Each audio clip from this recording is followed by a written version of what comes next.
je vais couper. Voilà. Ah oui, juste avant le live LSF, par contre, vraiment, je tiens à partager avec vous euh, une vidéo hilarante que j'ai vue qui n'a absolument rien à voir avec la langue des signes. Mais vraiment, je l'ai vue et je sais pas. J'ai envie de revivre ce moment avec vous, qui est clairement la bêtise d'un gars. Euh, c'est un TikTok, hein, donc ça dure 20 secondes, voilà. D'un gars qui a essayé de boire une canette d'eau pétillante cul sec sans rôter.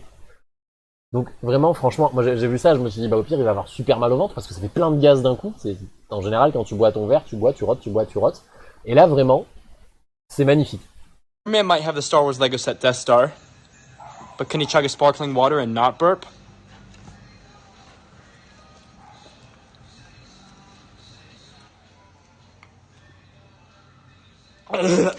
Oh my gosh.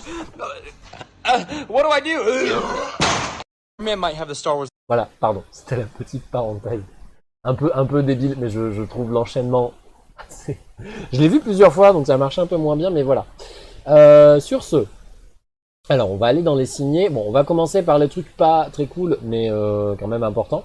Et après, on part du coup sur ce que vous avez vu au tout début, voilà, la petite vidéo YouTube, le compte Insta et tout. Deux tweets sur lesquels je suis tombé. Alors, ça rappelle toujours des trucs qu'on dit tout le temps. J'y réfléchis d'ailleurs aujourd'hui, parce que je me suis dit, c'est vrai que j'ai l'impression de me répéter souvent. Et en vrai, c'est con. Mais même si on le sait, ou même si voilà, même si c'est dit et tout, bah en fait, si on le répète, c'est parce que ça continue à exister. Et en fait, c'est pas passé sous silence. C'est-à-dire que c'est peut-être chiant hein, de nous entendre de nous entendre dire oui, ce serait bien que les sourds aient accès à la langue des signes. Oui, ce serait bien que les lieux professionnels soient plus accessibles. Là, là, là. Vous allez vous dire ouais, mais je le sais. Sauf que de l'autre côté, tous les jours aussi, on voit des bébés qui se font implanter, des parents qui n'apprennent pas à signer, ni à leur enfant, ni eux. Des formations qui coûtent super cher et tout. Et donc pour moi, c'est important de le répéter et de dire en fait ça continue à exister. Donc, en tout cas, à mon sens, tant que ça existera, je me vois pas arrêter d'en parler. Même si c'est un peu redondant, bon, j'essaie de trouver d'autres trucs à côté, mais même si c'est redondant, c'est important de continuer à le rappeler, même si c'est toutes les semaines, même si c'est tous les mois, tous les ans, que bah, ça continue à exister en fait et que ces inégalités, il faut les corriger. Voilà, vite. Il y a voilà, ces deux tweets. Alors celui-là qui est vraiment juste un tweet, lui, il y en a deux, trois.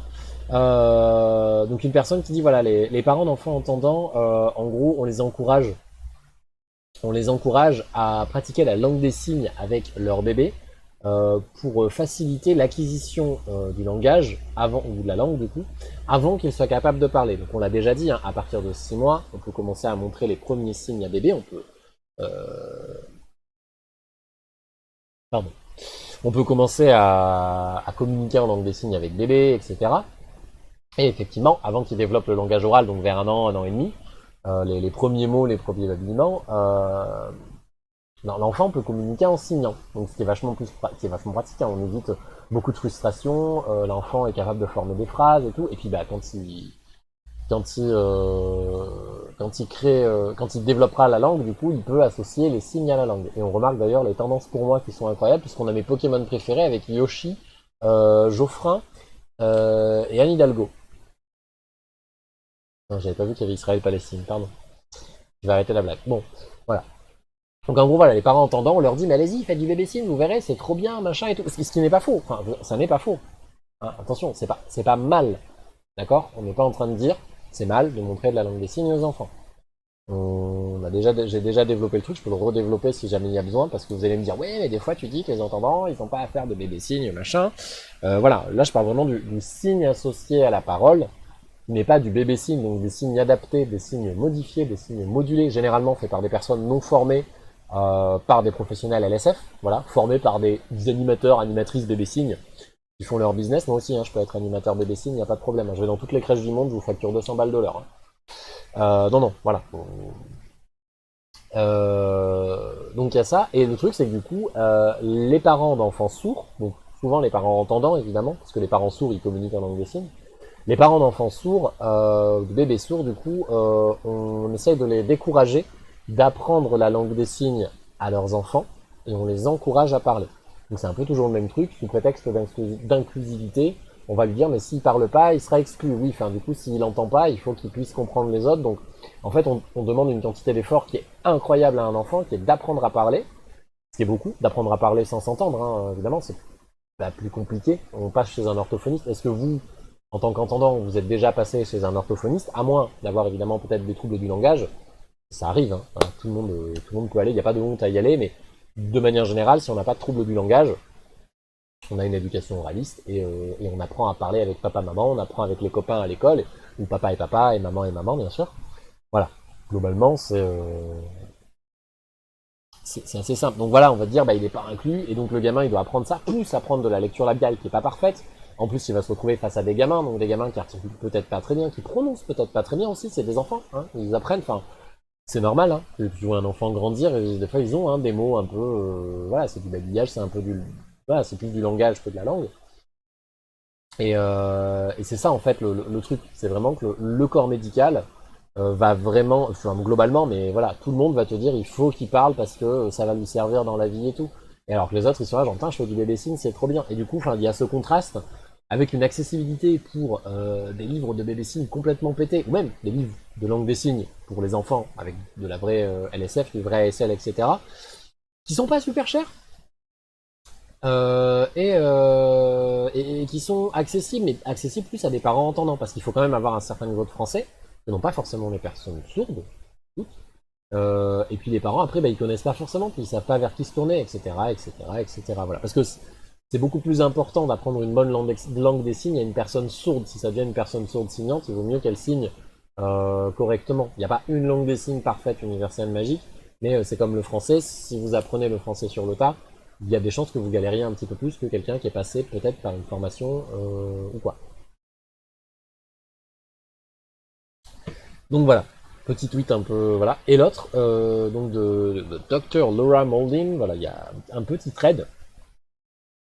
C'est une petite histoire, bon c'est un peu tristoun, et puis après on part sur le joyeux. Voilà, qui dit en gros, je me sens pas bien, j'ai vu un enfant d'environ 4 ans dans un ascenseur, dans l'ascenseur d'un bâtiment hospitalier, d'un bâtiment d'hôpital. Avec donc bilateral implants, c'est des implants cochléaires bilatéraux. Donc un implant là, un implant là.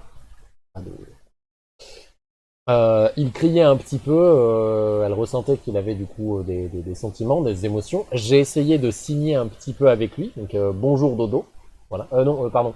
Alors non, hello doudou, pardon. Je dis dodo, je suis fatigué. Non, non, dodo c'est le coiffeur anglais, donc et le bonjour, tu fais quoi? Voilà, doudou. C'est le verbe doux, hein, répété. Et la mère qui a répondu de manière très énervée.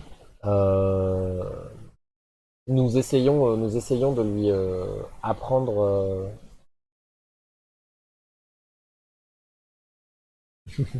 Nous essayons de lui. Pardon, j'ai reçu un message chouette. Nous essayons de lui apprendre à parler. Alors, je pense le béquet, je ne sais pas ce qu'il veut dire, mais en gros, voilà, il tombe dans la langue des signes trop facilement. Je vais quand même vérifier s'il y a. Peut-être que ça développe un peu le truc. Attends, béquet. Ah, je suis là, je l'ai pas. Brooklyn, Bike, Bankruptcy, Brook. On va se faire le Urban Dictionary. Oui, bon, Burger King. Est-ce qu'on a quelque chose qui pourrait. Non, non, non, j'en ai trop, voilà. C'est pas très important. Mais en gros, voilà, c'est genre, on essaie de lui apprendre à parler. En gros, ne signez surtout pas. Ce qui est encore pire parce que tu vois, t'as un gamin, il y a la possibilité qu'il ait peut-être des professionnels ou des gens à côté qui signent, donc à la limite qu'il ait les deux. Tu vois, qu'il ait une éducation en langue des signes et aussi l'oral et qu'il puisse avoir le choix en grandissant. Parce que là, du coup, les parents lui imposent un choix d'un plan qui est pas cool. Et là, non. Ah bah voilà. Voilà, il tombe trop facilement sur le signe. Super la traduction, c'était pas. Voilà. C'est pas nécessaire. Donc elle continue, voilà, c'est arrivé très vite. La maman a aussi dit que sa langue des signes était très minime, donc il parlerait, donc il allait parler. Et d'un seul coup, il part de l'ascenseur. Je ne sais pas ce que j'ai vu, je ne sais pas si ce que j'ai vu, c'était juste, voilà, un moment. C'est assez cool de sa part de dire, voilà, peut-être qu'en fait, les parents, c'était le mauvais moment, ils se sont énervés, peut-être que le gamin était juste triste parce que j'en sais rien, il n'avait pas eu le droit au McDonald's et tout. Peut-être, mais bon, voilà. Mais elle dit voilà, et essayez d'imaginer votre enfant incapable de vous dire ce qu'il veut, ce dont il a besoin ou ce qu'il ressent, uniquement parce que vous voulez qu'ils vous disent les choses d'une certaine manière. Ça s'applique hein, à la langue orale aussi, hein, d'accord? Quand vous avez des enfants qui galèrent à parler, machin et tout, et que vous le savez, voilà. Des fois, ça sert à rien de le faire répéter en boucle jusqu'à l'épuisement correctement, parce qu'il va pas y arriver comme ça en claquant des doigts. On aimerait bien. Mais est-ce que vous êtes capable d'apprendre un truc et instantanément de le restituer? C'est pas forcément. Voilà. Voilà. En étant adulte, même là, c'est galère. Donc bon. Euh, voilà, j'écris ces tweets en essayant de prendre en compte ce qui s'est passé. Et elle dit voilà, bah, je tremble et je pleure du coup dans un coin de rue de New York. À un coin de rue plutôt de New York. Euh, alors TBC, pareil, TBC, je sais pas si c'est to be concerned, mais bon, en tout cas, voilà, pour être honnête, les sons, to be clear, pardon, c'est ça, voilà. Pour être clair, pour être honnête, les sons qu'il a fait n'étaient pas un langage, une langue audible, intelligible. Elle a dit qu'ils essayaient de lui apprendre, alors même pas de lui apprendre to get him, c'est qu'elle essayait vraiment de le faire parler, qu'il puisse parler. Vous voyez, hein, voilà, c'est même pas le truc, on essaye, genre on l'emmène chez l'orthophoniste pour voir, non, non, il faut qu'il parle, voilà. Il a 4 ans. Combien d'années de conversation avec nos enfants qui sont voilà, qui seront perdues et c'est des heures comme elle dit voilà des années qui sont des années oui du coup qui sont précieuses, precious voilà qui sont importantes parce que oui du coup c'est plein de moments aussi où vous ne communiquez pas vraiment avec l'enfant pendant que d'autres enfants au même âge communiquent avec leurs parents parce qu'environ voilà comme elle dit 4 ans t'as 3-4 ans tu commences à parler hein, t'es capable de dire des trucs. Voilà, écoutez les sourds, oh mon dieu. Donc bon, elle hashtag language deprivation, donc privation langagière. Tu n'es qu'une grosse merde, Castaner. Bah dites donc, on a un follow surprise. Sœur Frag, ok, ah, putain, les alertes sont mal mises.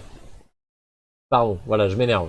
Je m'énerve. Bienvenue Sœur Frag. Alors attends, ça me casse les bonbons ces alertes là qui se mettent jamais bien.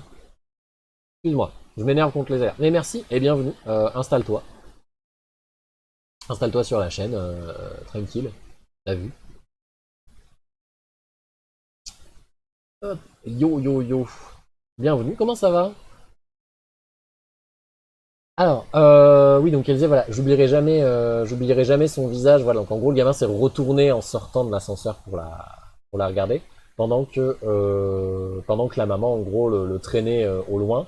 Elle lui a signé, j'espère te revoir plus tard.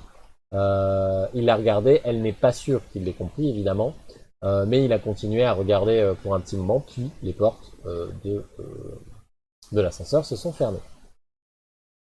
Comme elle dit, donc Laura dit, le docteur Laura Moldin, je ne sais pas le prononcer, j'espère ne pas faire d'erreur. Voilà, plusieurs heures après, encore, voilà, elle est encore traversée par beaucoup d'émotions. Elle a passé donc la totalité de sa carrière à critiquer en gros les systèmes validistes qui ont amené à ce genre de moment.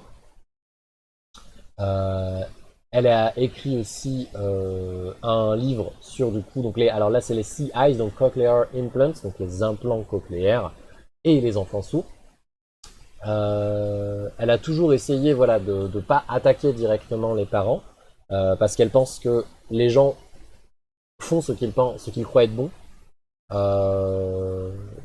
Voilà, ce qu'ils pensent, en fait en gros ils pensent juste faire le bien. On en avait parlé avec Petroni hein, pendant le live sur la privation langagière. C'est ça aussi. On peut pas non plus totalement blâmer les parents. On peut blâmer les parents, pour moi, qui sont au courant. C'est-à-dire qui rencontrent des sourds ou des concernés qui vont leur dire bah, ce serait bien qu'ils apprennent la langue des signes. Ce serait bien que... ce serait bien qu'ils voilà, qu'ils la développent, qu'on le mette peut-être dans des instituts plus adaptés, donc des écoles bilingues ou des écoles complètement en langue des signes, pour développer un petit peu tout ça et rendre le tout meilleur. Là, ils te disent non, machin, alors qu'ils savent ce que fait un implant cochléaire, ils savent ce que c'est que la privation langagière. Là, clairement, non, c'est du foutage de gueule.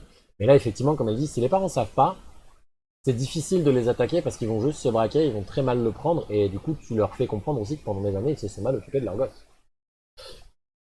Voilà. Donc oui, voilà, ils ne pensent qu'à faire qu'au mieux pour leur enfant.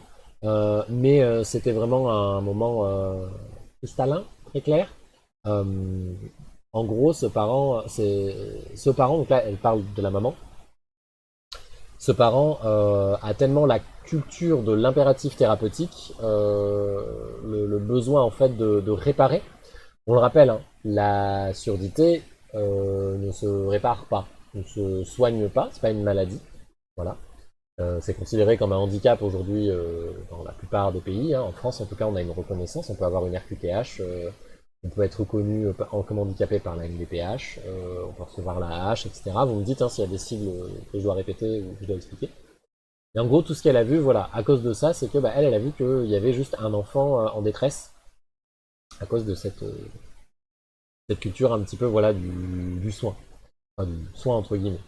Donc quand est-ce que de manière collective on prendra enfin conscience du mal que ça fait. Donc elle recommande, voilà, ce que je viens de vous dire, voilà, elle recommande un peu à tout le monde d'écouter donc les handicapés et de lire aussi le travail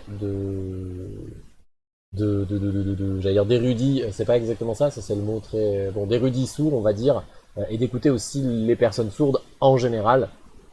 Et donc elle file des comptes, voilà, si on veut suivre. Donc il y a Will Conaja dont on avait parlé, Christine Sin Kim, JC Hill, j'ai déjà vu passer. Ah oui, voilà, c'est ça, c'est Joseph Hill. Et les autres, je ne connais pas. Voilà, John Hanner, Deaf Historian, et Wyatt Hall. Voilà. Je reviens rapidement hein, sur le côté réparation, soin. Voilà, on le redit, mais en fait, voilà, le fait de mettre un appareil, le fait de mettre un implant cochléaire, voilà, donc une opération chirurgicale sous la cochlée, ne soigne pas la surdité, d'accord? Ça permet d'amplifier les sons, ça permet de changer un peu la façon dont on traitait les sons par la cochlée, donc derrière par le système neuro et donc par le cerveau, si on met un implant cochléaire. Mais votre implant il déconne, vos appareils auditifs ils déconnent, c'est fini. Voilà. On peut parler éventuellement, si vous voulez, on peut le comparer peut-être comme quand on a par exemple des troubles. Les troubles, pareil, ne se soignent pas, ça disparaît pas. Ça peut se masquer, ça peut être masqué en partie grâce à des traitements.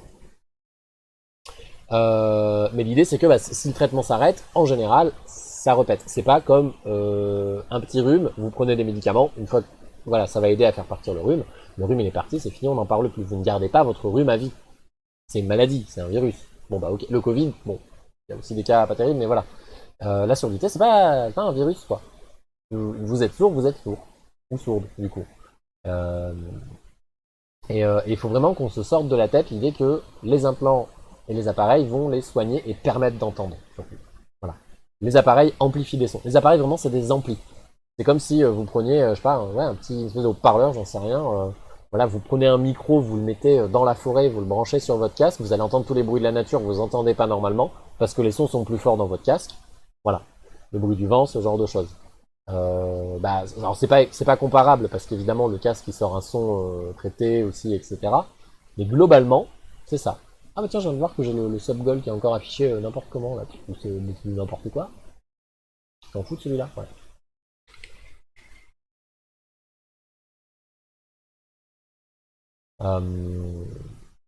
Et que ouais, dès que la personne elle retire ses appareils ou elle désactive son implant, voilà, elle ne vous entend plus. C'est aussi simple que ça. Bon, sur ce, on va partir sur un truc un peu plus joyeux, surtout pour les gens qui voudraient apprendre la langue des signes. Je suis tombé sur cette chaîne, alors d'abord via la chaîne et ensuite le compte Instagram, donc Emeline LSF. J'ai regardé un petit peu avant dans le doute, parce que je me suis dit on sait jamais, est-ce que c'est encore une meuf qui fait du bébé signe et machin et tout. Pas du tout. Donc c'est une intendante, pour ce que j'en ai compris, qui est professeur spécialisé du coup, donc formé en LSF, et qui avait une petite vidéo qui s'appelle 5 choses à savoir avant d'apprendre la LSF, que je trouve pas mal. Donc alors, on va mettre les sous-titres, voilà. Et on va se regarder ça très rapidement, puis commenter un peu le truc et tout, puis passer après sur son compte Insta. Ce qu'elle a de très intéressant, je trouve, c'est qu'elle signe... Pardon. Elle signe assez doucement, assez simplement, pour que ce soit le plus accessible possible. Donc si vous êtes apprenant en langue des signes française, ça c'est super intéressant parce qu'en plus d'une exposition à la langue, vous avez le signe qui est fait un peu plus lentement, qui est un peu plus décomposé et donc qui est plus simple à comprendre. C'est vrai que la plupart des contenus, souvent, vous les voyez signés très très vite, et donc c'est juste une exposition, mais vous n'arrivez pas encore à différencier les signes, vous galérez un petit peu, vous savez pas ce que c'est, vous n'avez pas compris si ça c'était qu'un signe ou deux. Là, on le voit un peu mieux. Donc voilà, on y va. Bonjour à tous, ça va? Aujourd'hui, qu'est-ce que je vais vous expliquer dans cette vidéo? Tu apprends à signer, tu veux apprendre à signer, ok. Mais avant, il faut savoir 5 choses. Et je vais vous les expliquer. Donc bon, les signes sont très, voilà, très, très exagérés. C'est-à-dire que par exemple, quand elle fait le signe chose, elle fait ça. Très souvent, hein, voilà, quand quelqu'un le fait, il va faire ça. Voilà. Mais c'est une bonne façon de le, enfin, je trouve que c'est une bonne façon de le faire et d'essayer de le reproduire si on veut. Premièrement, la langue des signes n'est pas une langue universelle. Non, non. Alors par contre, je vais la corriger, je vais faire mon connard, mais elle n'a pas signé universel, elle a signé international. Le sens va être le même, mais voilà. Le signe qu'elle a fait, c'est le signe pour international. Alors peut-être que c'est universel, remarque dans son coin. Moi, je l'ai toujours vu pour international. Et universel, du coup, je l'ai toujours vu par contre comme ça, avec la lettre I, du coup, qui englobe du coup l'univers. Bon, après, c'est du chipotage, mais voilà, ça veut dire ne vous basez pas sur les sous-titres forcément pour comprendre les signes, parce que peut-être qu'elle a raison, hein, il n'y a pas de... Voilà. Mais peut-être aussi qu'elle a juste sous-titré, donc traduit, c'est-à-dire qu'elle a adapté. Et voilà. Théo parle plus lentement, sinon les sous-titres n'arrivent pas à te suivre. D'accord. De rien. Alors normalement, je mets pas mon prénom sur le chat. Les gens connaissent pas mon prénom, mais c'est pas grave. Du coup, certains mots écrits ne sont pas ceux que tu dis. Mais merci. Merci beaucoup. Je suis d'accord. D'accord, très bien. Bah oui, n'hésitez pas par contre à le dire si c'est ça. On va aller plus lentement. Je disais-je, du coup, c'est mignon, merci. Merci de regarder. Donc oui, donc voilà, ne vous basez pas forcément sur les sous-titres puisque les sous-titres sont une traduction, d'accord? Pas une interprétation directe. Vous vous dites pas, ah je connais ce signe, donc celui-là ça veut dire ça. C'est pas comme ça qu'on apprend. Pas quand on en connaît très peu, ok? C'est important parce qu'il y en a beaucoup qui se disent, je vais regarder les vidéos sous-titrées et je vais apprendre à signer comme ça. Pas exactement. C'est pas... Voilà. Quand on connaît beaucoup de vocabulaire, c'est facile parce que vous avez une phrase complète et deux mots qui sont glissés au milieu. On récupère, on sait à peu près quel signe, quel est son sens, qu'est-ce qu'il veut dire et tout. Voilà. Mais quand on connaît très très peu la langue des signes, non. Chaque pays a sa propre langue des signes. Désolé. LSF, ça veut dire langue des signes française. Mais bien sûr, entre les pays, les langues des signes sont différentes, mais quand même assez proches par le côté visuel.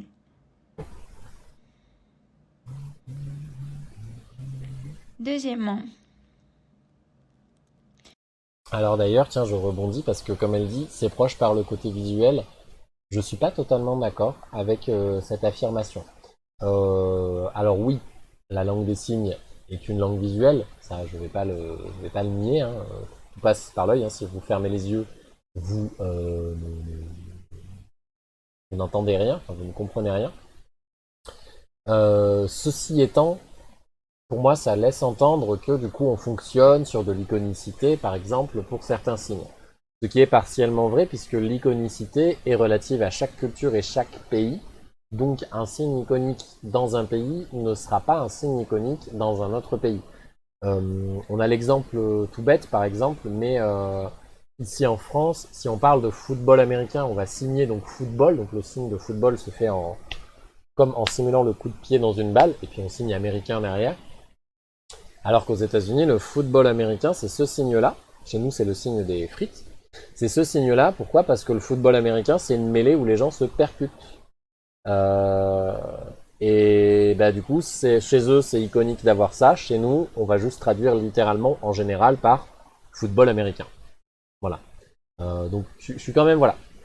Gardez en tête que effectivement c'est visuel, mais par contre, ne l'assimilez pas au fait que si je fais du mime, ça passe partout. Certaines choses peuvent marcher un peu partout, voilà, mais d'autres non. Et c'est important. Du coup, chez nous, c'est le rugby. Alors non, parce que du coup, chez nous, on a le signe pour le rugby, mais je ne le connais pas en américain, parce que les règles sont un peu différentes. Les tacles au football américain, on a le droit de percuter l'adversaire, pardon, comme on veut. Au rugby, nous, le rugby, je l'ai toujours vu soit comme ça, on simule la balle, soit on fait la passe en avant. Après, oui, c'est assez proche. C'est presque la même balle. La balle est plus petite au football américain.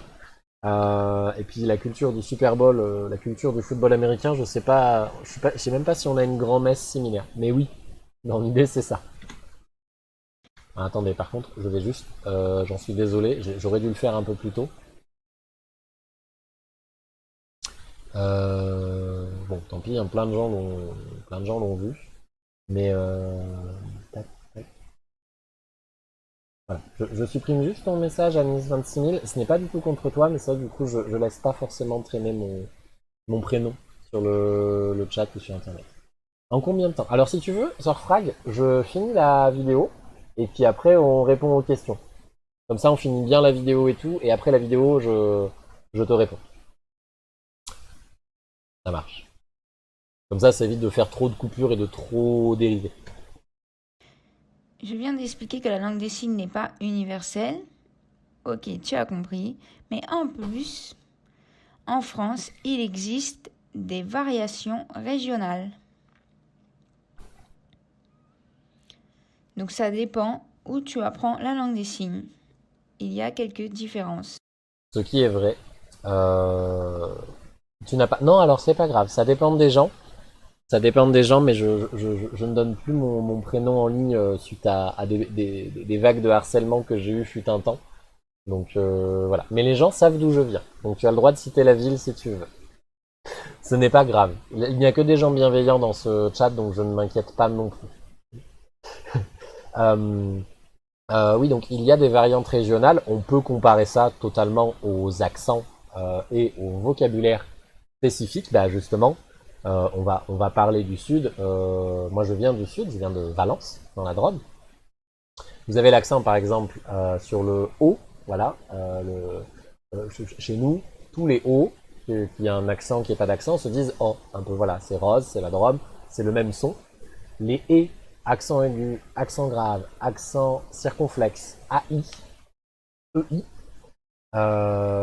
ce sont les mêmes sons. Il n'y a pas de nuance vraiment dans ces sons-là dans le sud. On utilise le contexte pour essayer de comprendre quel mot on a dit. Voilà. Ça varie évidemment selon l'origine des gens, mais globalement, si vous allez dans le secteur de Drôme-Ardèche, voilà, vous allez entendre ça. Et moi, je l'ai un petit peu perdu en venant à Paris.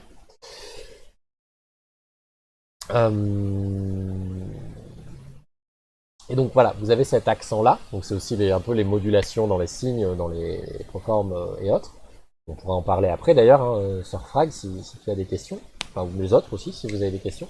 Mais du coup, il y a aussi des différences régionales qui peuvent être telles que vous connaissez par exemple certains patois de nom, voilà. Les patois sont moins parlés. Mais en langue des signes française, on a par exemple la langue de Marseille, qui est à elle seule vraiment reconnue comme une vraie langue à part entière, presque détachée de la langue des signes française, entre guillemets celle de Paris, qui est la plus répandue entre guillemets, voilà. Parce que bah, tu l'apprends à Paris et en général après tu vas un peu partout en France et donc ça se répand comme ça. C'est comme ça que ça marche globalement. Et à Marseille, ça peut être vraiment très très différent. J'ai déjà rencontré une personne qui signait donc en marseillais et parfois il y avait un peu des petits malentendus. Rien de grave, mais du coup, bah, après on arrivait à communiquer, mais il y avait des moments où il y avait des couacs dans la discussion. Et il peut y avoir des vraies différences. C'est pour ça que je disais tout à l'heure, par exemple, quand elle a signé international et qu'elle l'a traduit par universel, pour moi, c'est pas le même signe, mais c'est possible que dans son coin, ça veuille dire ça.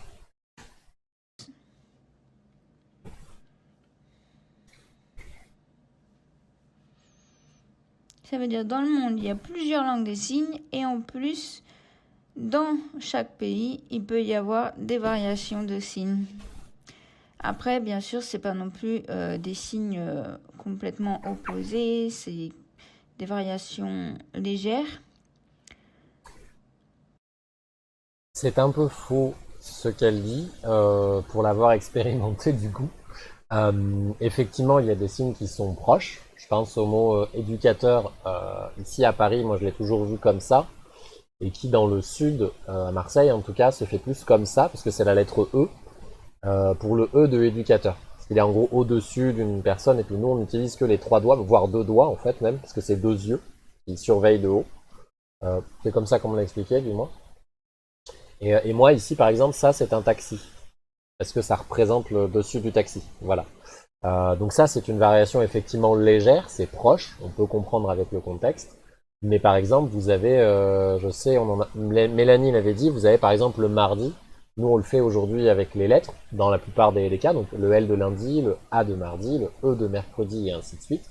Et vous avez certaines personnes qui vont signer mardi par exemple, comme ça ou comme ça, parce que c'est la peinture, et en fait avant à l'école, on avait en gros une activité par jour, et souvent le mardi, on faisait de la peinture. Donc, les enfants ont développé ça, ça s'est agrandi, etc. Et ça s'est développé, où vous avez, il me semble, à Bordeaux, je crois, le dimanche, qui peut être fait aussi avec le signe de croix. Parce que, bah, du coup, la France a une grosse histoire catholique, donc on va à la messe le dimanche, donc on fait le signe de croix. Voilà. Ça arrive. Et ça, par contre, c'est une grosse variation, parce qu'on passe d'une lettre à voilà, un signe de croix, ou de ça à une action qui est celle de peindre. Aujourd'hui, vous me faites ça, je me dis soit vous parlez de peinture, effectivement, soit peut-être de Netflix et vous faites un drôle de signe. C'est pas totalement vrai. Il peut y avoir des grosses différences et des grosses incompréhensions. Bordeaux aussi, voilà, c'est un peu le... D'ailleurs, c'est la fête du slip, mais non, parce qu'en vrai, quand ils viennent à Paris, c'est la fête du slip pour eux. Qui ne nous empêche pas la compréhension. Donc parfois, un mot peut avoir plusieurs signes en traduction. Donc souvent en commentaire, on me demande, mais moi j'ai appris autre chose, ça veut dire que j'ai appris quelque chose de faux, etc. Pourquoi? En fait, non, pas du tout, ne t'inquiète pas. Il existe parfois plusieurs signes. Troisièmement,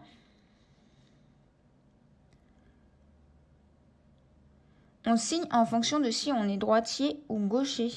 Par exemple, moi j'écris de la main droite, donc je signe plus avec la main droite. Si toi tu écris de la main gauche, tu signeras plus avec la main gauche. Voilà. Il y a une petite différence.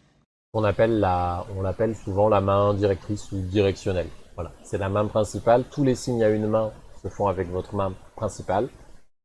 Vous avez le droit de signer de la main gauche si vous êtes droitier, mais du coup, il faut que tous vos signes, faut que la main principale soit faite de la main gauche. Faut pas inverser et tout, parce que sinon ça devient un peu galère à comprendre. Conseil. Ça arrive souvent de se tromper au début, il n'y a pas de mal, hein, voilà, ne stressez pas, si vous apprenez. Mais du coup, voilà, c'est vraiment ou l'un ou l'autre. Et effectivement, là, elle faisait, par exemple, quand on écrit si on est droitier, on fait ça, si on est gaucher, on fait ça. Voilà. Donc voilà, on suit en fonction de droitier ou gaucher. Il y a la main dominante et la main dominée. Voilà. Donc la main dominante qui signe un peu plus et la main dominée un peu moins. Par exemple, avec le signe aide, pour les droitiers, ça va être comme ça. Pour les gauchers, ça va être comme ça. Elle répète ce que j'ai dit, voilà, vous avez un bon exemple. C'est ça qui change. Donc attention, avec quelle main vous écrivez, ça change quelque chose. Et attention aussi, vous ne pouvez pas changer lorsque vous signez. Voilà. Commencez avec la main droite dominante, ensuite la gauche. Non. En fait, il faut toujours garder la même main dominante. Donc la droite pour les droitiers et la gauche pour les gauchers. J'espère que c'est clair. Quatrièmement, tu veux apprendre à signer, tu penses que c'est difficile ou au contraire que c'est super facile. Eh bien non, c'est comme une autre langue. C'est pas plus difficile, c'est pas plus facile.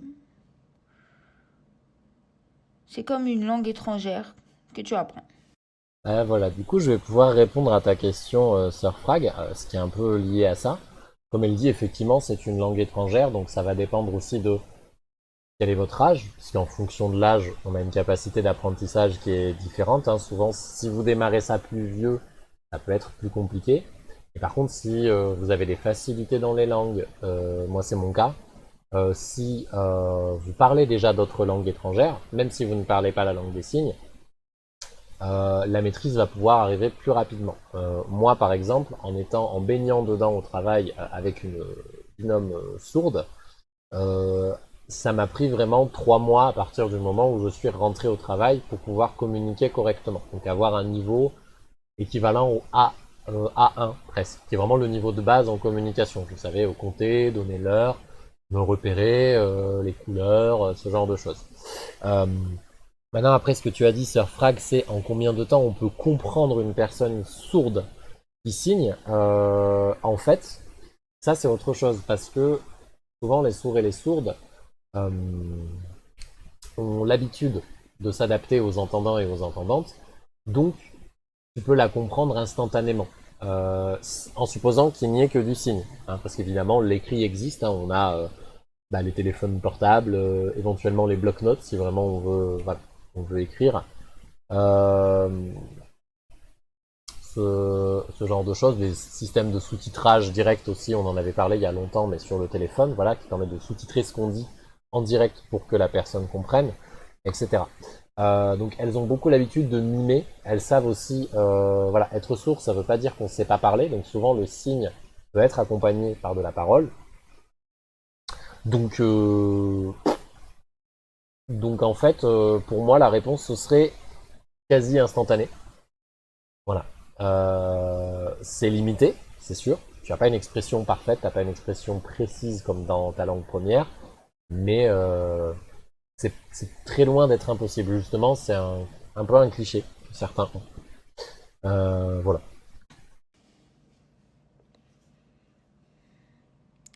Il faut juste changer un peu sa façon de penser et ne pas penser avec des mots et des phrases en français. En signant, on a une représentation visuelle avec des images. Donc, une fois que la représentation en image se fait, c'est bon. Pour moi, après, ça paraît plus facile. Mais en fait, c'est ça qui est difficile, c'est de changer cette représentation de phrases et de mots en images. Mais voilà, ça vient petit à petit. D'accord. Donc difficile non, facile non plus, c'est normal. Comme une autre langue. Cinquièmement, la langue des signes, on utilise juste les mains? Eh bien non. Tout le corps participe, le visage, les expressions, les mains, le corps, tout. Ça veut dire que tu veux apprendre à signer? Voilà, alors ce qu'elle dit, hein, c'est un truc effectivement qu'on oublie. Souvent, quand on commence à signer, on est très concentré sur les mains, c'est normal. On n'a pas l'habitude, hein, d'utiliser les mains pour communiquer des informations précises. On peut parler avec les mains, hein. Beaucoup de gens me disent, voilà, mais moi je fais ça et tout. Oui, on le fait. Évidemment, ça existe, hein, le langage corporel. C'est plus du langage corporel qu'une langue. Il y a quand même un distinguo entre les deux. Euh, Oh là là, j'ai un blanc. C'est la fatigue de fin de semaine. Mais donc en fait, très souvent, voilà, on remarque que les gens commencent à signer parce que leurs signes peuvent être très bien avec les mains, mais souvent, voilà, on oublie les expressions. Et vraiment, c'est un truc où on doit apprendre à forcer des expressions du visage, à forcer des mouvements du corps éventuellement, pas trop non plus, parce que si on se balance, c'est très gênant, voilà. Mais c'est un peu de ça. Et ça, c'est vraiment quelque chose, voilà, qu'on apprend parce qu'il peut y avoir des signes dont le sens change si l'expression faciale qui y est associée change. C'est important à savoir, mais c'est normal que ça ne vienne pas tout de suite parce qu'on n'a pas l'habitude de faire ça. Et c'est ce qui peut donner aussi l'impression que pendant les conversations, c'est très très animé, alors qu'en fait, pas du tout. Juste, on utilise nos expressions du visage et on ne le fait pas habituellement dans les langues orales. Tu penses qu'il suffit juste signer avec les mains, eh bien non, il faut que ton corps participe aussi, que tu aies des expressions du visage aussi. Donc il faut être à l'aise avec son corps, ne pas avoir peur de se toucher, de toucher son corps, sa tête, voilà. Mais bien sûr, la langue des signes, ça peut aussi vous apprendre à être à l'aise avec votre corps. Bonsoir Bigouden 29 cette 100. vidéo est terminée. J'espère que tu as aimé. Si tu l'as aimé, n'hésite pas à mettre un petit pouce bleu, à commenter, à me donner ton avis, ça m'intéresse, à partager aussi. N'oublie pas de t'abonner à ma chaîne YouTube. Et si tu veux apprendre la langue des signes, il y a mes autres vidéos que je mets par ici. Voilà. Donc elle a une chaîne YouTube, c'est intéressant. Bah merci, bah, je vais vous partager d'ailleurs ça dans le chat. Bonjour à tous. Voilà. Tac, voilà. Si ça vous intéresse. Alors d'ailleurs, pour info, je vois qu'il y a pas mal de nouveaux. Si ça vous intéresse, mais que vous avez peur de rater les lives, que vous avez peur de rater l'info parce que vous arrivez trop tard et tout, et que vous êtes utilisateur de Discord, sur mon Discord, du coup, je poste, du coup, ce dont je parle là en live, je le poste après un peu plus tard, voilà, puisque je fais une newsletter aussi par mail. Le lien est dans ma bio Twitch. Je fais une newsletter par mail, du coup je partage la newsletter dans le Discord, comme ça vous pouvez voir aussi ce dont on a parlé, si jamais voilà, ça vous intéresse, mais que vous pouvez pas être là tout le temps ou quoi. Donc vous pouvez tout à fait rejoindre si ça vous intéresse, et si vous utilisez Discord, le cas échéant, sinon c'est les lives ou l'abonnement à la newsletter par mail, ou éventuellement mon compte Instagram sur lequel je poste des récaps, voilà, des récapitulatifs de tout ça. Ceci étant, voilà, je le précise, hein, comme on commence à avoir un peu de monde, si vous venez, il est quand même demandé de faire une petite présentation avant de pouvoir accéder aux autres, au salon Discord, histoire d'éviter qu'un peu tout le monde tombe sur le lien, rentre dedans et entre guillemets fasse tout et n'importe quoi. Voilà, c'est le seul petit truc. Voilà. Donc voilà, elle a une petite chaîne YouTube, voilà. Donc il y a un peu de tout. C'est intéressant si vous n'êtes pas trop déjà dans la langue des signes. Ah oui, même si vous faites la présentation, pardon, hein, sur le Discord pendant le live, je vous donnerai les passe droits et tout après le live. Voilà, je termine ça. Mais du coup voilà, donc elle a une petite chaîne, donc il y a un peu de vocabulaire. Vous voyez, hein, les animaux, les émotions.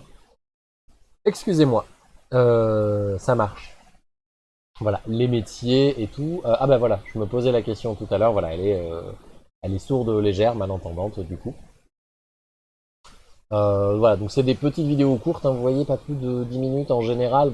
Là, elle parle un petit peu, voilà, apprendre la LSF sur Internet, c'est possible. Ça, il y a plein de chaînes hein, qui en parlent de manière différente. Ça semble être une bonne ressource pour commencer. Alors, si vraiment vous connaissez rien, moi je la trouve bien cette chaîne. Je l'ai feuilleté, je l'ai parcouru. Je suis tombé dessus mardi dernier, je crois. Je l'ai parcouru un petit peu, oui, c'est un bon truc. Voilà. Et en plus, vous voyez, elle est assez complète. Hein. Il y a de tout, hein. Je vous présente mes chats. Elle raconte aussi sa vie, donc comme je disais, pour l'exposition, c'est bien, surtout qu'elle signe lentement. Donc ça permet aussi de décomposer un peu plus facilement le signe. Ça ne vaut pas un vrai cours, parce qu'on apprend là du vocabulaire, donc on va pas apprendre à structurer ses phrases, on va pas vraiment apprendre la syntaxe et la grammaire. C'est un peu compliqué. Mais voilà, je vais vous. Bah, de toute façon, je vous ai mis le lien de la vidéo ou de la chaîne, donc vous pourrez le retrouver sans souci. Tu avais pris des cours, des cours où, Bigouden, pardon, Bigouden 29100. Moi, j'en ai pris à l'IVT, à l'International. Visuel LSF. Ok, Visuel Île-de-France. Ils sont pas mal aussi. J'avais rencontré des personnes qui travaillaient là-bas. Je les trouve bien. Voilà. Bon après, ce n'est que mon avis. Mais même globalement, j'ai pas eu de mauvais retours de gens qui seraient passés par visuel. C'est plutôt des bons formateurs et formatrices. Voilà, ça je vous conseille. Elle a aussi, parce que on n'a pas forcément le temps de se mettre devant l'ordinateur, de regarder des vidéos et tout. Elle a aussi un compte Instagram. Si vous êtes utilisateur ou utilisatrice d'Instagram, voilà, vous pouvez aller dessus. Et en fait, elle y fait des vidéos un petit peu plus courtes. Alors, je ne sais pas si elle a fait du IGTV. Non, oui, elle a fait une vidéo.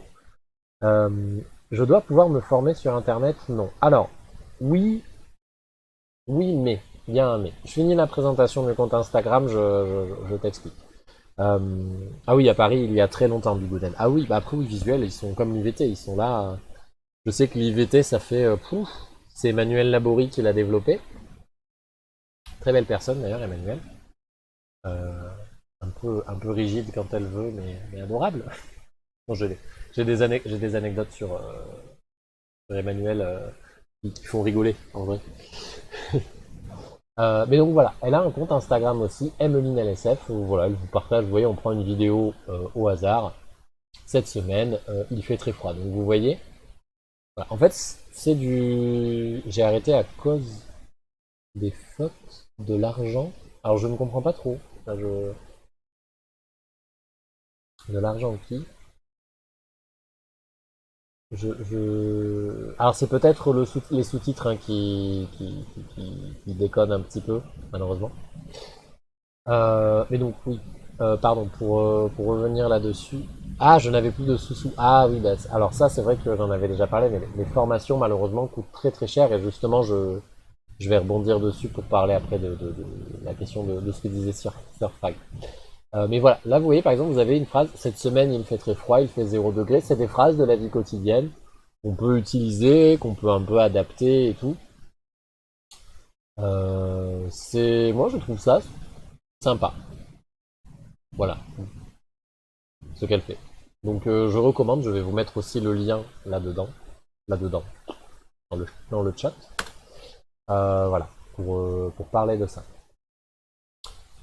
Du coup, oui, donc Surfrag qui disait je dois pouvoir me former. Alors, sur la LSF, en soi, à ma connaissance, il n'existe pas de formation complète en ligne de langue des signes. L'IVT, qui est donc l'International Visual Theatre, qui est le théâtre en langue des signes de Paris, qui est vers Pigalle, s'y est mis un petit peu au vu du confinement, voilà, à cause du Covid. Mais à moins que ça ait changé, les cours n'allaient que jusqu'au niveau A1 ou A2. Ce qui est bien, sauf que bah, le A1 n'est pas vraiment suffisant. Le A1, c'est très bien, tu sors du A1, tu peux commencer à bien discuter, à t'immerger et du coup à développer ton vocabulaire si tu as un petit peu la force, la motivation, le courage de foncer clairement là-dedans, de faire des rencontres avec des sourds, des cafés-signes par exemple, des événements en langue des signes, etc. Pourquoi pas, faut un peu de détermination, mais c'est jouable. Sauf qu'en fait, au minimum, si tu n'atteins pas le niveau A2, tu vas quand même un peu galérer.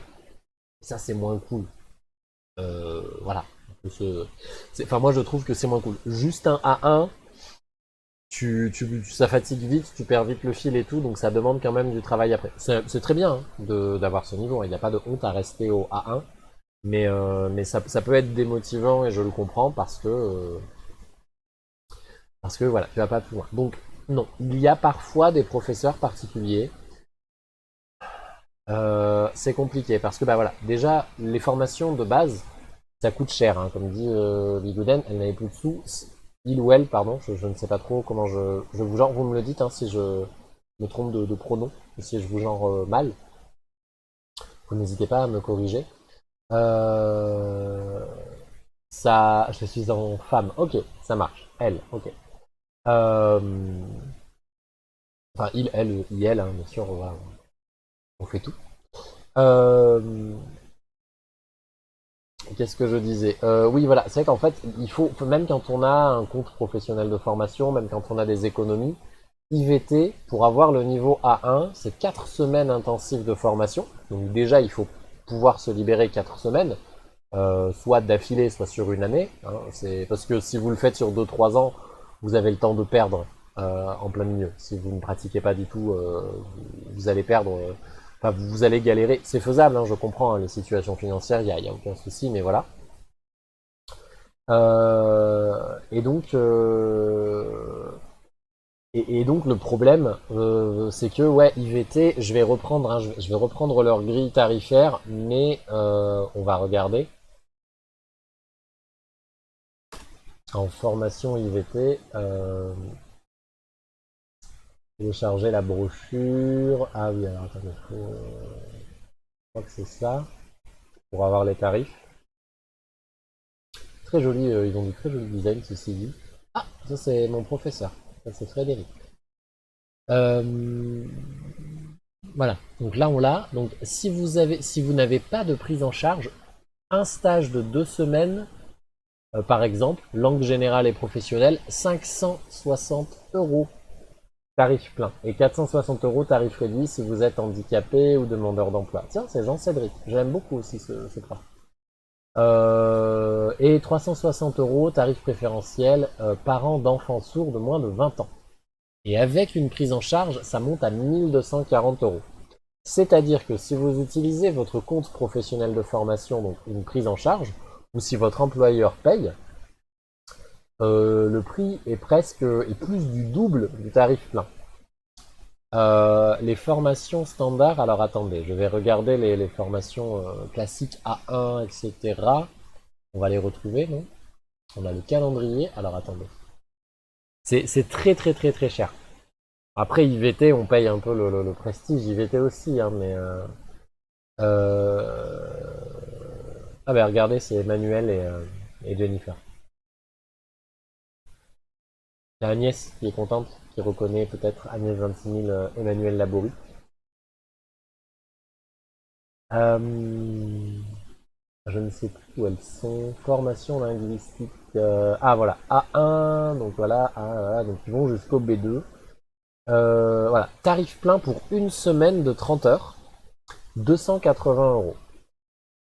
Voilà. Donc, ou alors en cours du soir, ce qui est encore plus cher. Un soir par semaine, 2 heures, voilà.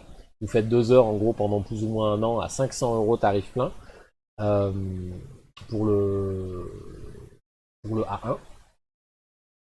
Et en gros, pour faire le A1.1 jusqu'au A1.4, donc qui est le A1 complet, ah oui, c'est une école de commerce. Alors, en fait, il y a une espèce de... Ouais, en fait, moi, je suis d'avis que les formations en LSF sont tellement rares que ça arrange les formateurs et formatrices que au final ça ne se développe pas parce que ça leur permet de vendre la formation plus chère parce qu'il y a une réelle demande et les gens sont prêts à payer pour ça.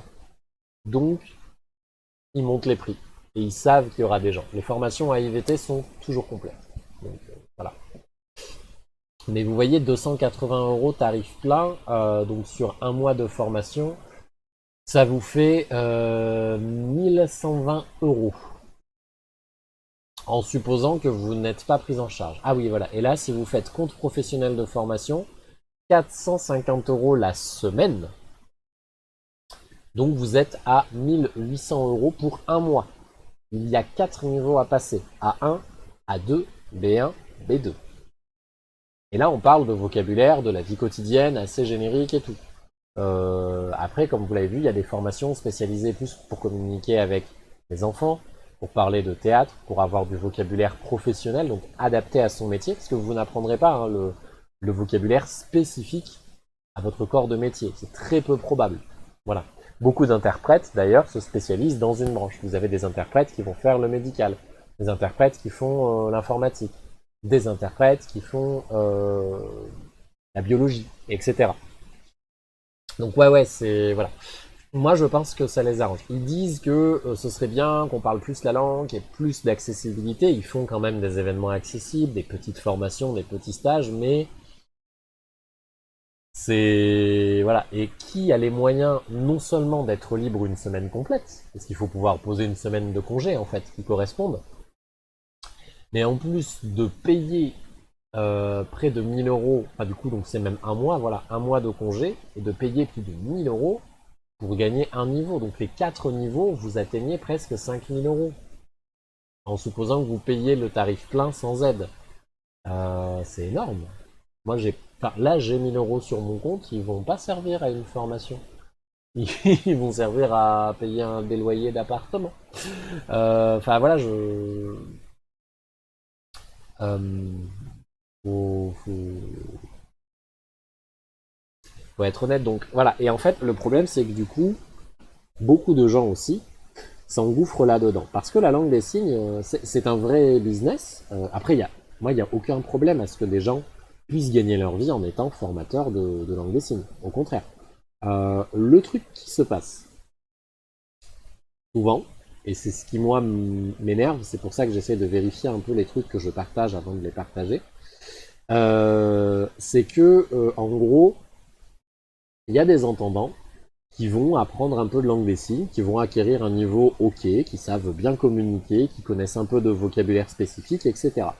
Et qui derrière vont faire un compte TikTok, Instagram, une page Facebook, une chaîne YouTube, voire écrire un bouquin pour vous dire voilà comment on parle en langue des signes. Sauf que ce sont des gens qui n'ont pas reçu de formation, qui n'ont pas de diplôme de formateur, même pas de formation en interprétariat, et les interprètes ne sont pas formateurs, hein, c'est pas la même chose d'interpréter et d'apprendre aux gens à apprendre une langue.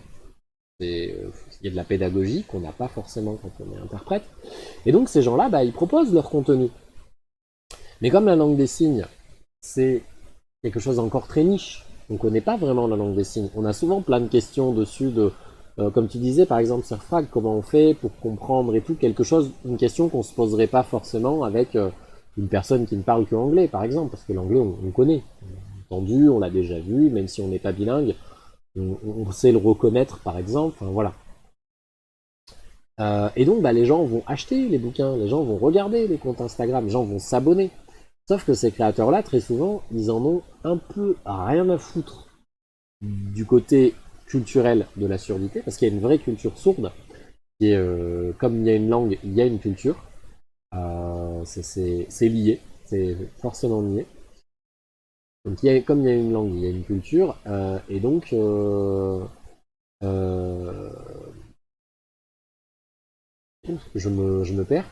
Donc je disais, comme il y a une langue, il y a une culture, et donc en fait, quand on ne connaît pas cette culture, on peut très facilement faire des faux pas.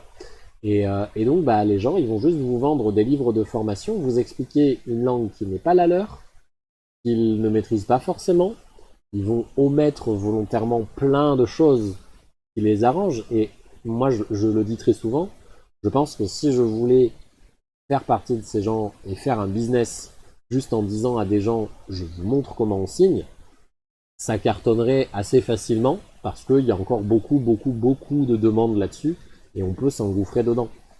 Le problème derrière, c'est que ça donne des langues des signes erronées pour les gens. Donc les gens vont être persuadés d'avoir bien appris, vont défendre corps et âme les créateurs et créatrices qui leur ont appris.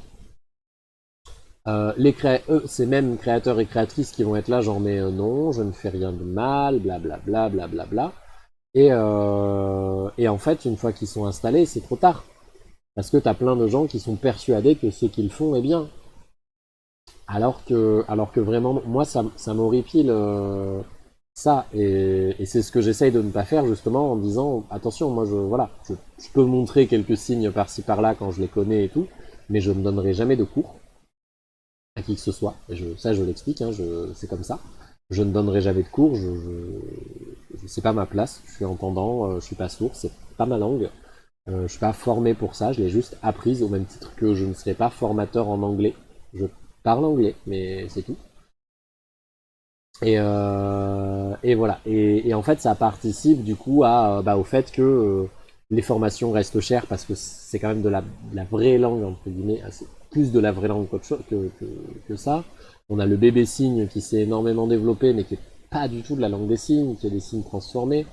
On a le macathon qui se vend aussi énormément, alors que le macathon, ça n'est qu'un dérivé de la langue des signes qui n'a aucun sens, qui n'a pas de grammaire, qui n'a pas de structure et qui n'a aucune utilité. On présuppose, beaucoup de gens disent que c'est pour les gens qui ont des troubles de la motricité, sauf que des sourds avec des troubles de la motricité, ça existe. Et devinez quoi, ils parlent en langue des signes. Eh. Donc, bon, à un moment,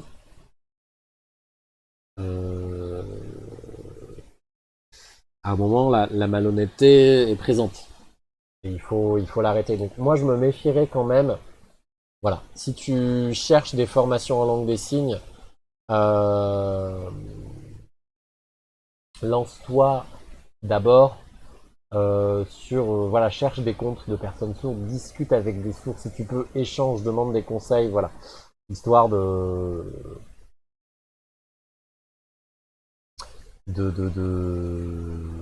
histoire de pas forcément faire de bêtises et tout. Voilà. Et toi-même ne pas te mettre dans la merde, on va dire.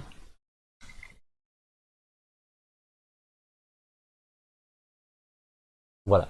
Et je ne sais pas après si vous avez des questions et des remarques, vu que c'est rare qu'on ait autant de nouvelles personnes d'un seul coup, mais ça fait plaisir. Et là, du coup, moi, je suis sur la fin des news de la semaine. Donc j'aurais pas beaucoup plus à développer sur ce qui s'est dit, mais autant en profiter. J'aime bien servir aussi de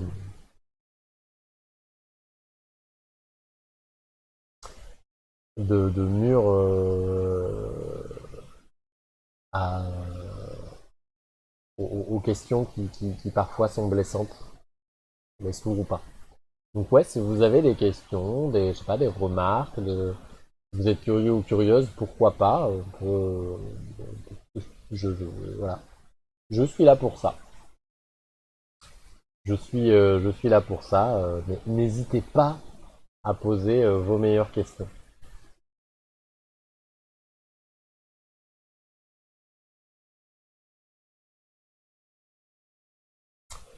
Non, c'est intéressant. Est-ce que je dois parler plus doucement? Alors, le mieux, c'est de demander à la personne en face de toi, mais de manière générale.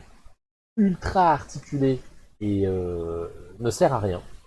Au contraire, ça complexifie la compréhension parce que du coup, on n'a pas le même rythme ni le même débit, donc les mots sont très hachés et la personne doit essayer de reconstituer des phonèmes, donc c'est un peu compliqué. Le truc pour aider à la lecture labiale, c'est ne jamais couvrir sa bouche. Quand on a beaucoup de barbe, même moi des fois c'est difficile, mais voilà, ne pas parler avec quelque chose dans la bouche comme une cigarette, par exemple. Voilà, on attend, on fume, hop, on souffle et ensuite on parle. Effectivement, ne pas avoir un débit de parole trop élevé, oui. Mais voilà, parler volontairement trop lentement, non. Le mieux, c'est voilà, de demander. Tu écris, tu dis est-ce que je dois parler vite ou lentement et tout, voilà. Ah d'accord, bah tu es sourd du coup, Stonaz. Ok. Oui, voilà. Moi, je l'ai appris, c'était une habitude quand je fumais du coup la cigarette, parce que la vapoteuse, je ne parle pas en même temps, vous voyez. J'ai ça masque, voilà. Mais c'est vrai que je fumais et je parlais en signant un peu, mais alors en plus en signant avec une cigarette dans la main. Et ma collègue me disait toujours attends, souffle, pose ta cigarette, signe et reprends la cigarette parce que là c'est. Voilà.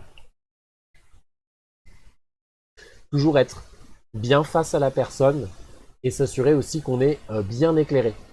Parce que si vous êtes dos à une fenêtre, par exemple, vous êtes en contre-jour. Voilà.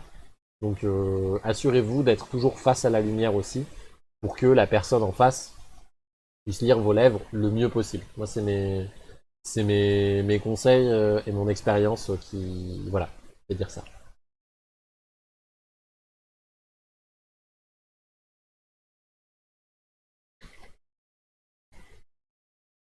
Mais c'est normal, parce qu'en fait, c'est pas naturel de faire attention à ça quand on est entendant, puisque moi, je peux te parler dans ton dos, tu m'entendras. Donc t'as pas besoin de réfléchir à ta position dans l'espace ou quoi.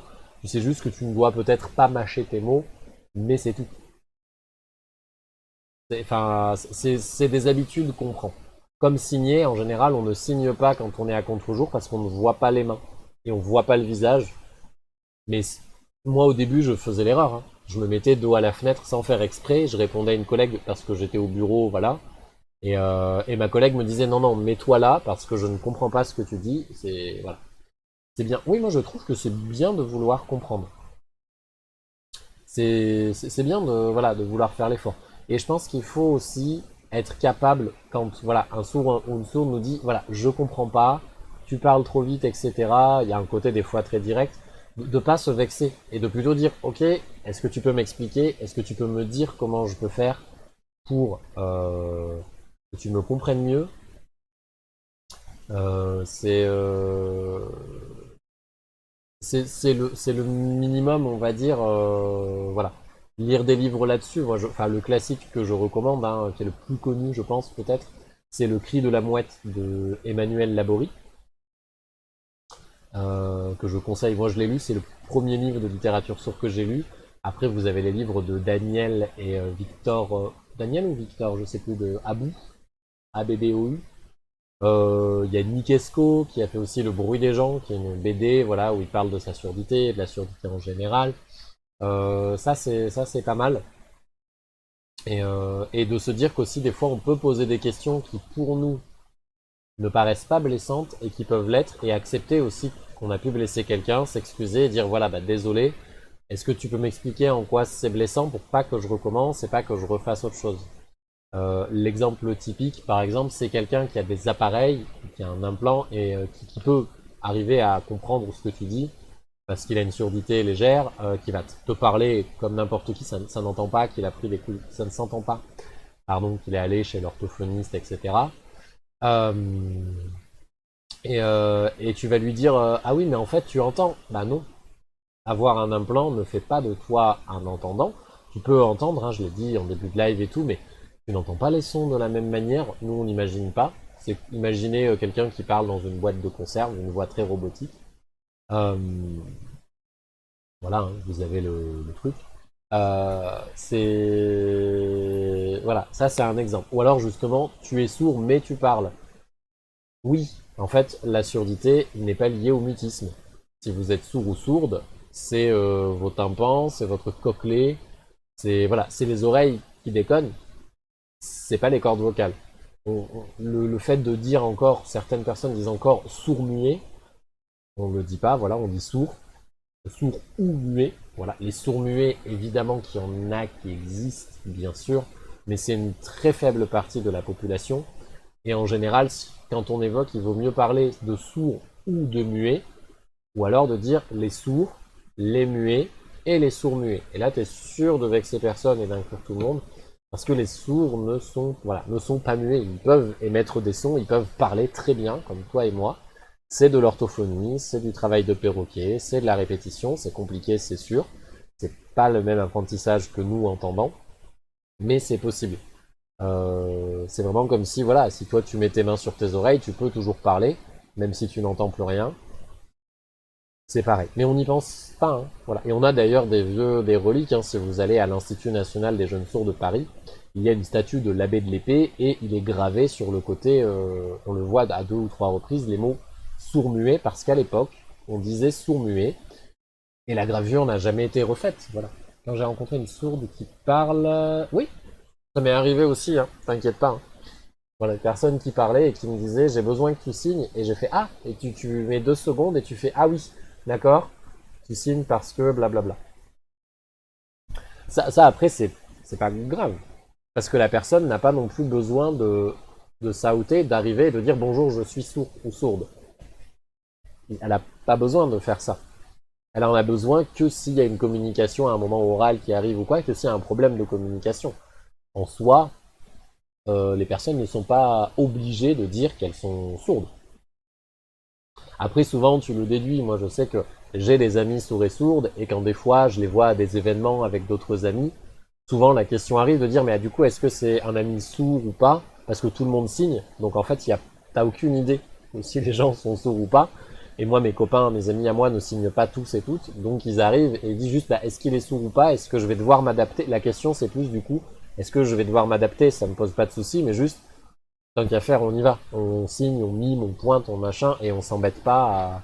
Je peux comprendre la question. Mais du coup, ils me demandent souvent à moi, et ils demandent pas à la personne directement. Mais ouais, c'est plein de petites choses, hein, de toute façon, dans notre langue, dans notre culture et dans notre éducation très oraliste, qui laissent encore certains clichés comme ça. Je vais me remettre en mode live parce que du coup j'ai plus grand chose à montrer. Voilà. On va mettre un petit peu de musique en fond.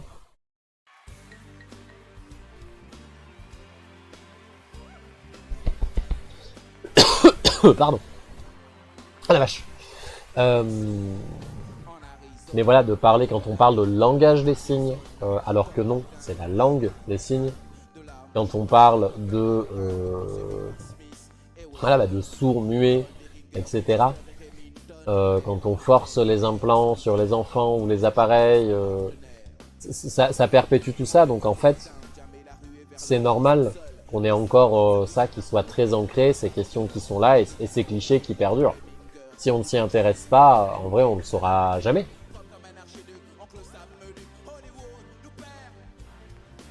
C'est un handicap qui est invisible. Donc c'est des personnes, ça ne se voit pas. Une personne aveugle, en général, elle va avoir un chien aveugle, une canne, les lunettes de soleil, même quand il pleut ou quoi. Du coup, tu comprends qu'il y a possibilité de handicap. Une personne en fauteuil, ça se voit. Mais il y a beaucoup de handicaps invisibles et la surdité en fait partie parce que même les appareils auditifs peuvent être très très discrets aujourd'hui. Hein. Les appareils intra-auriculaires, c'est comme ça je crois, sont super discrets. J'en ai déjà vu. Maintenant je les reconnais mais parce que j'en ai vu tellement que je sais quand quelqu'un a un appareil. Après je le pointe pas du doigt mais du coup ça se voit. Mais c'est tellement discret et souvent c'est à la couleur de la peau aussi ou c'est caché par les cheveux. Il n'y a rien qui indique physiquement voilà, que quelqu'un est sourd ou sourde. Voilà. Voilà. Bah écoutez, ouais, donc bah écoutez, moi j'ai comme d'hab, si vous avez encore, profitez si vous avez des questions, parce que vraiment, sinon j'ai fini. Plus rien à, à ajouter spécialement. Donc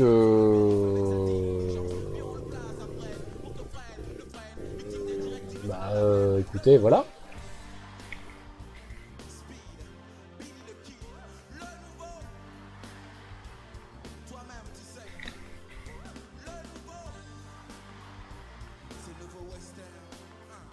Donc ouais, je peux avoir le... Alors, je vais mettre, oui, comme je disais, pour le... Tu dois connaître Claire et Olivier qui travaillent... Claire Garguier, je suppose. Claire Horry, du coup, pardon, aujourd'hui. Si c'est elle, oui, je l'ai déjà rencontrée, Claire. Effectivement, on a déjà discuté, c'est une amie d'amis, donc oui. Olivier, comme ça, je connais pas mal de Olivier Sourd. Donc je ne saurais pas dire. Je ne saurais pas te le dire. Peut-être. Parce que je ne les ai pas rencontrés à la Cité des Sciences. Donc je... Et donc oui, Sunaz, hein, juste pour info, voilà, tu peux venir sur le Discord sans souci. Comme je disais, je demande juste aux gens avant, c'est mis de toute façon dans le message d'invitation, de se présenter un peu, même rapidement, avant que je donne l'accès à tout le salon. Pour éviter que, voilà, n'importe qui rentre, fasse n'importe quoi, poste n'importe quoi. Comme on commençait à être un petit peu nombreux, on n'est pas 20 000, mais je crois qu'on est combien Ouais, on est 25 déjà, 26, donc voilà. Si tu dis juste bonjour, je m'appelle, je viens du live, il y a, voilà, moi ça me suffit. Je vous demande pas de raconter votre vie, mais voilà. Et après, je donnerai après le live, du coup, quand j'aurai fini le truc.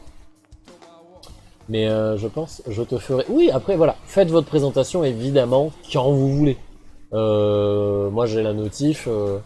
Je vais regarder, attends, Cité des Sciences. Si je mets Olivier LSF.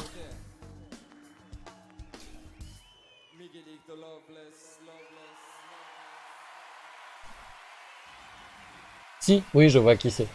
C'est bon. Je l'ai déjà rencontré, effectivement. Olivier Fidalgo, qui est chargé d'accessibilité. Je l'ai déjà rencontré, mais du coup, voilà. En dehors de, pareil, comme Claire, en fait, en dehors, Claire, je le sais parce qu'elle est administratrice du groupe Facebook Sourdscope. C'est Sourdscope, je crois que c'est ça le signe, un truc comme ça. Il est marié et marrant. Parce que quand on est marié, on est plus drôle.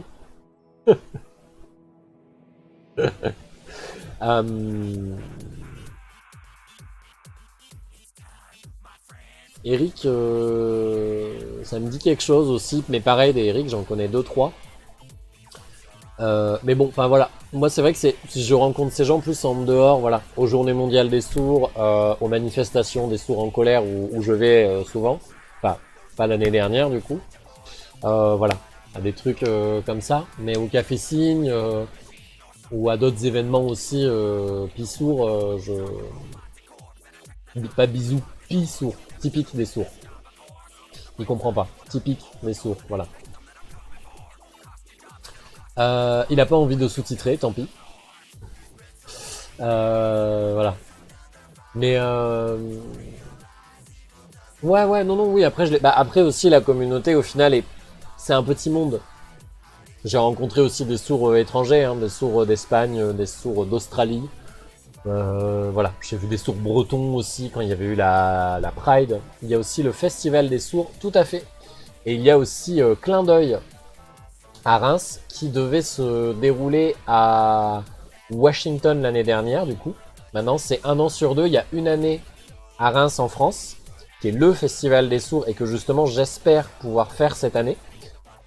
J'ai pas pu le faire il y a 2 ans et du coup normalement 1 an sur 2 ce sera fait en France et l'autre année ce sera fait à Washington puisque à Washington vous avez l'université de Gallaudet qui est quand même très réputée dans le monde puisque c'est une université en langue des signes. C'est vraiment l'université des sourds.